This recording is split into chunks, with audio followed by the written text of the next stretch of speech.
with the fact that this is the first conference on social exclusion of LGBT people. And taken, I suppose, in terms of being surprised that it is the first such conference, and taken then very much with the fact that it's extremely timely that this type of topic should be explored, and should be explored in this way. Because I think now is a moment when civil society is very much in bad need of innovation, if it's to become more relevant to the crisis that we're in, and if it's to become more central to defining what sort of society we want to build out of these crises. And I think an event like today, developing and generating new perceptions on older issues, is actually a key source of innovation. Is actually a challenge to us to tease out the implications of new perspectives for what we do, for how we organise, for our agendas, for our strategies, for our tactics. And I suppose that's very much the spirit with which I approach the topic of outing exclusion. And what I wanted to do, just by way of conclusion, was just to think through 4 implications that I see from this topic. The first implication, I think, if we're talking about outing exclusion, is the challenge to break the fragmentation between poverty and discrimination when it comes to policy and provision. Today's event in many ways captures that fragmentation between so-called poverty issues and so-called discrimination issues. This morning's panel was very much drawn from an equality voice, an identity voice, an anti-discrimination voice. This afternoon's panel was very much drawn from a poverty voice, an economic situation voice, an exclusion voice, an anti-exclusion voice. And immediately you get a sense of how civil society has grown and developed to reflect the fragmentation that's not ours, that is not of our making, but is very much a fragmentation that is of the state and is of the making of the state. Because when you look at poverty and discrimination and the statutory response, it is hugely fragmented. We have separate government departments responsible for poverty and responsible for discrimination. We had different statutory agencies. One is now not present and one is now not visible. But we had 2 different statutory agencies, one for poverty, one for discrimination. And as was highlighted earlier, we have very different policy approaches in both areas. When it comes to discrimination, we have legal protections. We have bodies responsible for enforcing legal protections. When it comes to poverty, we have research and analysis. We have policy strategies, as Robin said, that have no legal teeth. And that fragmentation is hugely problematic. It allows the state and government to hide lack of progress. Because if you look at the boom, yes, we can say there was great progress made. We got anti-discrimination legislation, we got the Equality Authority, we got the Human Rights Commission. But that covered the fact that when it came to redistribution and actually dealing with economic inequality in our society, absolutely nothing was done and absolutely no progress was made. Likewise, fragmentation, when civil society organises itself around that statutory fragmentation, weakens civil society. It divides civil society. It puts parts of civil society in competition with other parts of civil society. You don't get complementary action. You get competition and division. For all the fact that we know each other well, we know each other as individuals. When it comes to the crunch, I want to get the resources for my organisation. And then finally, fragmentation fails to address what are hugely interlinked, hugely mutually reinforcing, different forms of inequality.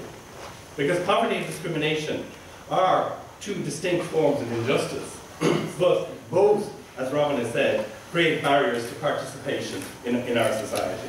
They are linked, and I think today's discussions have shown they're often experienced simultaneously by people, and they therefore need to be addressed in an interconnected way. Fragmentation is blocking that. We need to break fragmentation, and we do have a very significant opportunity over the next couple of months to break down that fragmentation, and it would be a good one, I think, for people to take up. Legislation will be brought in to merge the Equality Authority and the Human Rights, Irish Human Rights Commission.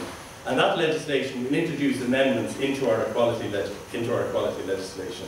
It should, but it probably won't, introduce a new ground of discrimination in terms of socioeconomic status.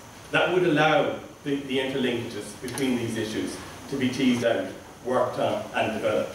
It would also allow a real joining up of the equality agenda and the human rights agenda. It is really important that socioeconomic status becomes a ground in our equality legislation.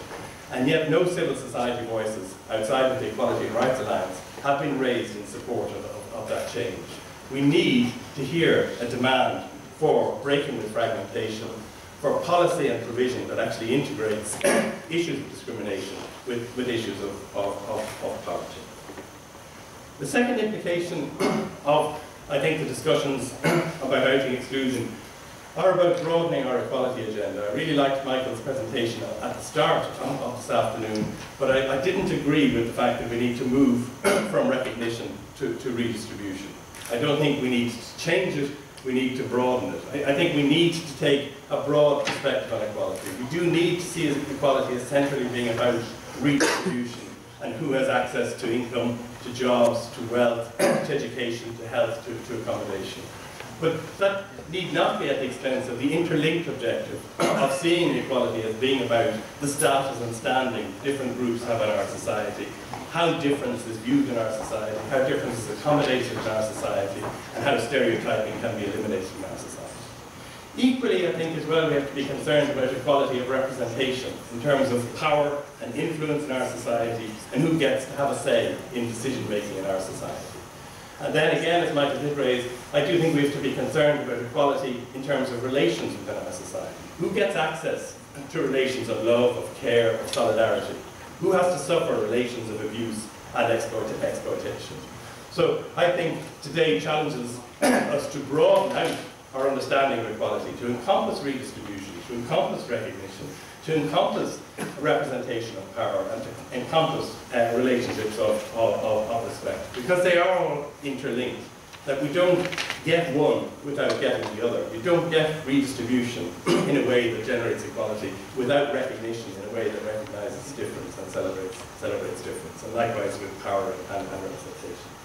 And that means, I think, that there is a real challenge for us to develop an alternative agenda, to build an agenda that is actually about a more equal society based on redistribution, recognition, representation, and relationships of respect.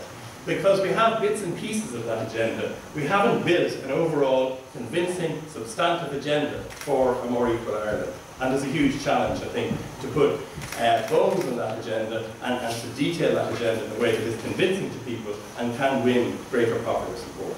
Equally, I think it challenges us to develop our own individual agendas as organisations.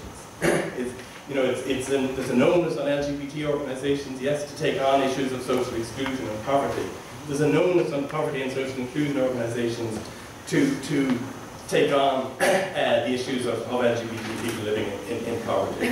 But overall, I think there's a real challenge to the anti-poverty agenda posed by today to be about equality, as well as being about anti-poverty. To be as concerned about rich people as they are about poor people. To be as concerned about wealth in our society. Who has the wealth? How is that wealth being used? How is that wealth being distributed?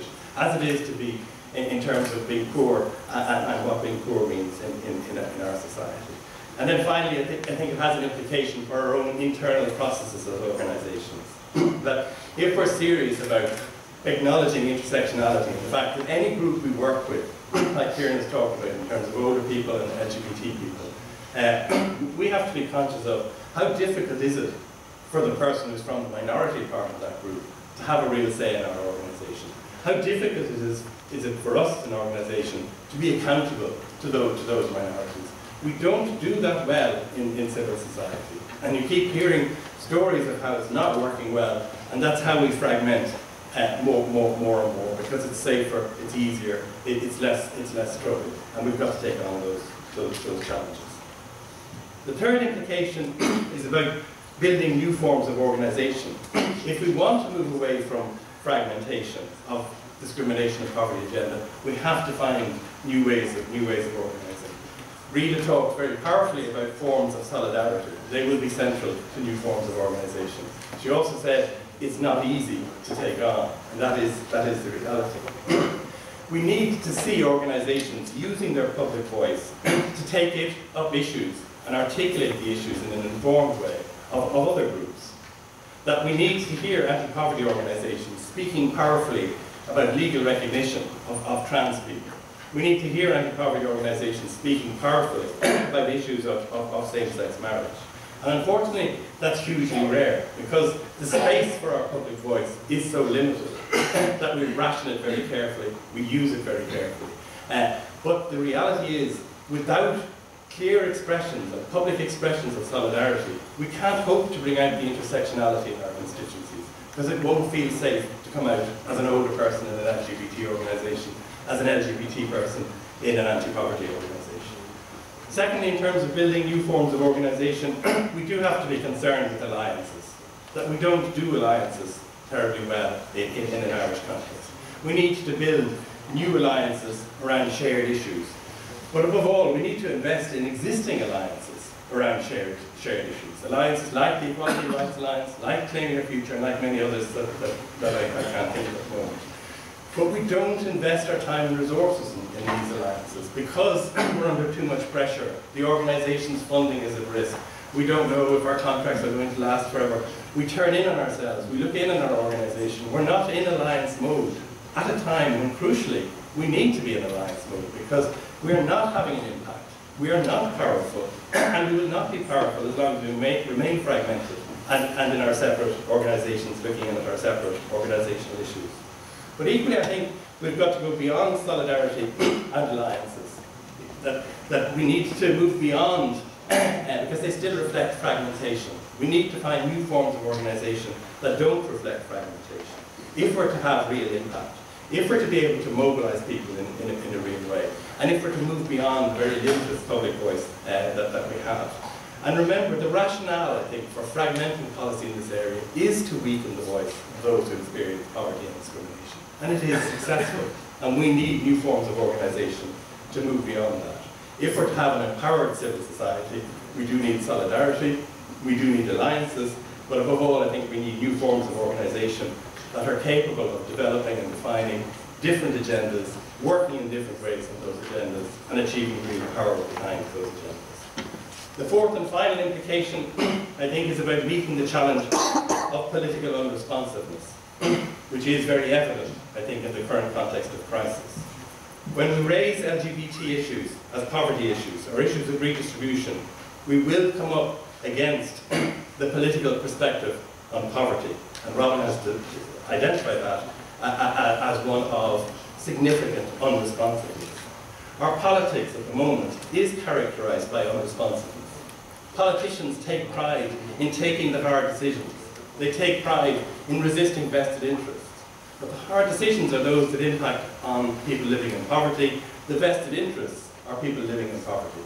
But what it has introduced into our politics is an unresponsiveness to popular demand and to political demand. Equally as well, it's introduced into our politics what I would call a low-energy democracy. Politicians in recent times have shown themselves incapable of delivering real change, substantive change. And we can see that when we contrast pre-election rhetoric with what actually gets delivered. And I'm not talking here about broken promises. I'm talking about actions that are taken that fail to live up to that promise. We got promised political reform. What we got was changed sitting times in the Dáil, different types of Dáil committees. That's not high-energy democracy. That's not substantive change. And then thirdly, in terms of the current political challenge, is this whole thing of there is no alternative. The hiding behind the Troika. The limited visibility given to the real choices that are being made by our politicians. Choices that are making our society more equal and more impoverished. And I think that creates a very particular context if we're to raise issues, like pursue issues like outing exclusion. It raises issues that demand, I think, very new strategies and very new tactics. Because the civil society defined or shaped as a service provider isn't going to deliver change in that sort of context. Civil society defined or shaped as a policy lobby isn't going to deliver change in that type of context. We need to rethink the purpose and role and strategies of civil society so that civil society might go back to its roots in many ways and be about building popular support for equality, building popular support for outing exclusion, building popular support whereby people actually begin to act out of the value of equality in our society, because people don't beyond small numbers, and we'd be foolish to believe otherwise. And the challenge, I think, that's posed by today's agenda is, can we rethink civil society's purpose? Can we rethink strategies that are actually capable of building real popular support for a more equal society and a popular demand that our unresponsive politics, our low-energy politics, will not be able to resist? So I think today's topic is one that has very profound implications. First and foremost, in terms of a better deal for LGBT people living in poverty, but more widely for civil society and how we organise and operate as civil society, and more widely for the models of change that we should now espouse and that we should now pursue and promote. These are challenges, I think, that we fail to take up on our peril. It is not good news if civil society cannot be relevant at a moment of the most significant crisis our society has experienced. This is a moment when we do need to invent, when we do need to take on the learning of today, take on the implications and break fragmentation, build new equality agendas, address the political unresponsiveness, and build new forms and new ways of organising and acting. So I very much welcome today. I hope it's a starting point, and I hope it can enrich what we do and the impact of what we do. Thank you very much.